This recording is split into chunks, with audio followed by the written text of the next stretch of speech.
नमस्कार, मुक्काम पोस्ट या माझ्या YouTube चॅनलवरती मी सावली तुम्हा सर्वांचं अगदी मनापासून स्वागत करत आहे। आज मी बघा काय बनवलंय ते रव्याचे डोसे। उन्हाळा सुरू झालाय, मुलांना सारखी भूक लागते, शाळेला सुट्टी पडली आहे, मम्मी काहीतरी दे ना गं खायला, काय येणार रोज रोज। आज मी त्यांच्यासाठी स्पेशल असा रव्याचे डोसे आणि सांबार आणि चटणी केली आहे। हे लहान मुलांपासून ते मोठ्या माणसांपर्यंत सगळ्यांना आवडतात। तुम्ही करून बघा ही रेसिपी, बघा दिसायला किती छान दिसते। मी एक तोडून दाखवते तुम्हाला, बघा तुम्ही पाहू शकता। चला तर मग तुम्हाला जर ही माझी रेसिपी बघायची असेल तर आपण लगेच या रेसिपीला सुरुवात करूया। डाळ घेतली आहे, 2 तास मी भिजत घातली होती, बघा मस्त भिजली आहे। त्या पेलाच्या मापाने, हा पेला आहे, त्या पेल्याच्या मापाने मी 2 पेले उडदाची डाळ घेतली। आता आपल्याला ही मिक्सरमध्ये वाटून घ्यायची आणि याची पेस्ट करायची। ही डाळ मिक्सरच्या भांड्यात काढून घेतली आहे। हे बघू शकता आपलं हे उडदाची डाळ मिक्सरमध्ये मस्त वाटून झाली आहे। मी या भांड्यामध्ये काढून घेते। तुम्ही पाहू शकता आपलं हे बॅटर झालेलं आहे, मस्त दिसतंय बघा। आपल्याला इथे बरोबर त्या पेलाने 3 पेले पाणी लागलेलं आहे। आंबोळ्यांचं कसं होतं, आधी पहिला तांदूळ भिजत घाला, उडदाची डाळ भिजत घाला, मग ती वाटा, रात्रभर ठेवा आणि मग सकाळी पीठ येतं। ह्याचं असं नाही आहे, इन्स्टंट डोसे होतात। आणि इथे फक्त एक गोष्ट अशी चांगली आहे की इथे आपल्याला याच्यामध्ये इनो नाही घालायचं आहे, कोणतं बेकिंग सोडा नाही, बेकिंग पावडर नाही, दही नाही, हे सगळं नॅचरल पद्धतीने सगळं होणार आहे, इन्स्टंट होणारा डोसा। चला आता आपण हे 2 तासासाठी ठेवून देऊया, म्हणजे रवा आपला मस्तपैकी इथे भिजेल। आता आपण सांबाराची तयारी करूया। इथे मी कुकर घेतलाय आणि ही डाळ तुम्ही पाहू शकता, तुरची डाळ ही पण मी 1 तास आधी भिजत घातलेली, मस्तपैकी भिजली आहे। आता मी याचं पाणी काढते आणि या कुकरमध्ये घालते। आता मी डाळ कुकरमध्ये घालून घेते, सगळीच घालते तेवढी लागेल। त्याच्यामध्ये मी 4-5 लसणीच्या पाकळ्या घालते, अर्धा चमचा हळद घालून घेते आणि 1 छोटा चमचाभर मीठ घालते। गॅसची फ्लेम मी ऑन करते, गॅसमध्ये ठेवायचं, पाणी घालून घ्यायचं।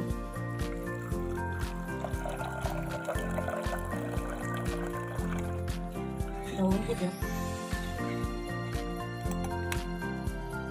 कुकरचं झाकण लावून द्यायचं आणि 3 शिट्या द्यायच्या, म्हणजे आपली मस्तपैकी डाळ शिजेल। तयारी करूया। राई टाकून घेते, राई छान तडतडू दे। गॅसची फ्लेम स्लो ठेवायची आपल्याला। आता ह्याच्यामध्ये आपल्याला कढीपत्ता घालायचा आहे, कांदा घालायचा आहे। मी 1 छोटा कांदा घातला कापून, ठेवायचं। त्याच्यामध्ये लाल मिरची, 2 जिरं आणि थोडंसं हिंग। कांदा आपला थोडा भाजून झाला, त्याच्यामध्ये मी 1 छोटा टोमॅटो कट करून घेतला, त्याच्यामध्ये हळद घालायची आहे। सांबार मसाला घालून घेतले 2 ते 3 चमचे, छोटे 2 ते 3 चमचे। लाल तिखट टाकते 1 चमचा, तुम्हाला हवं तितकं घाला। 1 चमचा लाल तिखट घातलं, तुम्हाला जास्त तिखट हवं असेल तर तुम्ही जास्त घाला। आता माझ्याकडे ह्या भाज्या आहेत, मी शेंगा घेतल्या, शेवग्याच्या आणि भोपळा घेतला। तुम्ही वांग घेतलं तरी चालेल आणि दुधी भोपळा घेतलं तरी चालेल। माझ्याकडे ह्या भाज्या होत्या, मी 2 भाज्या टाकून घेते याच्यामध्ये।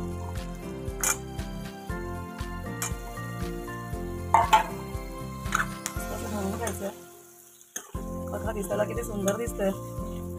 डोसा सांबार म्हटलं की मुलांचा आवडीचा विषय कधी होते आणि आम्ही कधी खातोय असं होत असतं त्यांना। मी आता याच्यामध्ये पाणी घालते, भाज्या थोड्या शिजू दे। तुम्ही पाहू शकता आपल्या भाज्या शिजलेल्या आहेत।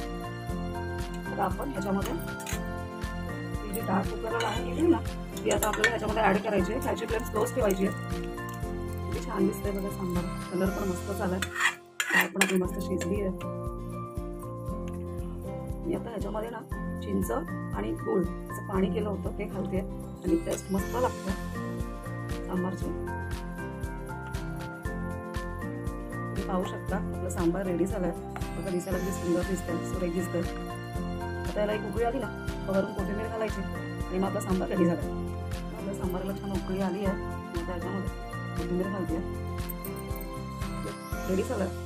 तर मी गॅस बंद करते। आता आपलं सांबार झालेलं आहे, आपण चटणीची तयारी करूया। इथे मी 4-5 मिरच्या घेतल्या तिखट, तुम्हाला कमी घ्यायची असेल तर कमी घ्या, आम्हाला जास्त तिखट आवडतं म्हणून मी 4-5 घेतलं।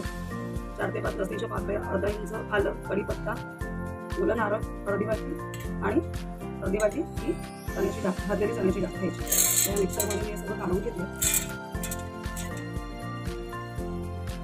मी याच्यामध्ये अर्धा चमचा मीठ घालते, आत्ताच घालते, कसं मिक्सरमध्ये खातो नव्हतं एकत्र टाकून तर मीठ लागतं लागत नाही म्हणून मी आत्ताच काढून घेते. ही चटणी झाली आहे. मी आता ह्या बॉलमध्ये काढून घेते. इकडे कुठे टाकते चटणीला वरून फोडणी घालायची. मी तेल टाकून घेते. आपल्याला याच्यात थोडीशी राई घालायची. त्याला जिवंत फोडणी पण बोलतात, छान लागते मग चटणी.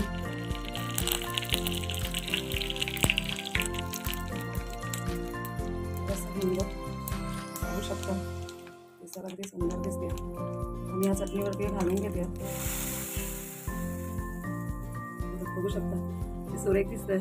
वास पण किती खमंग आला. चला आता आपण डोसा बनवायची तयारी करूया. तुम्ही पाहू शकता ते 2 तास बॅटर ठेवलं होतं. रवा मस्तपैकी भिजला आहे. आता आपल्याला याच्यामध्ये थोडंसं पाणी घालावं लागणार आहे. मी मगाशी जे गरम पाणी करून घेतो ना तेच घालते. ते घालता पेन मस्तपैकी ढवळून घ्यायचं. ते बॅटर असं व्यवस्थित झालं तर मग आपण डोसे करायला घेऊया. मी 1 चमचाभर याच्यात मीठ घालते. तुम्ही पाहू शकता आपलं बॅटर रेडी झालं. आता आपण गॅस ऑन करून डोसे काढायला घेऊया. मी या बिड्याला तेल लावून घेते. माझं बिड्या खूप जुनं आहे. माझं मला भावाने गिफ्ट केलं. तुमच्याकडे जो कोणता तवा असेल तुम्ही त्याच्यावरती करून घेऊ शकता. तर मी तेल लावून घेतलं आहे आणि याच्यावरती सगळ्याला घेते.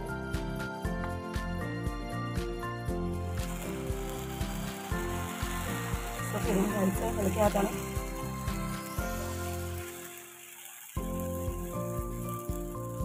तुम्ही पाहू शकता डोशाला कशी जाळी पकडली आहे छान. आता याच्यावरती मी वरून तेल घातलं थोडंसं. तुम्ही पाहू शकता डोसा झालेला आहे. सो आपण एका प्लेटमध्ये छान दिसलं बघा दिसायला. मग प्लेटमध्ये काढून घेतो. मग मी अजून एकूण करून दाखवते. दुसरा डोसा काढून घेते.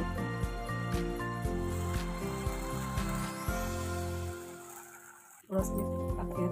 तुम्ही पाहू शकता डोस्याला किती छान जाळी पडली आहे. किती छान दिसतोय. हे डोसे पटकन होतात, लगेच होतात आणि खायला पण अप्रतिम लागतात.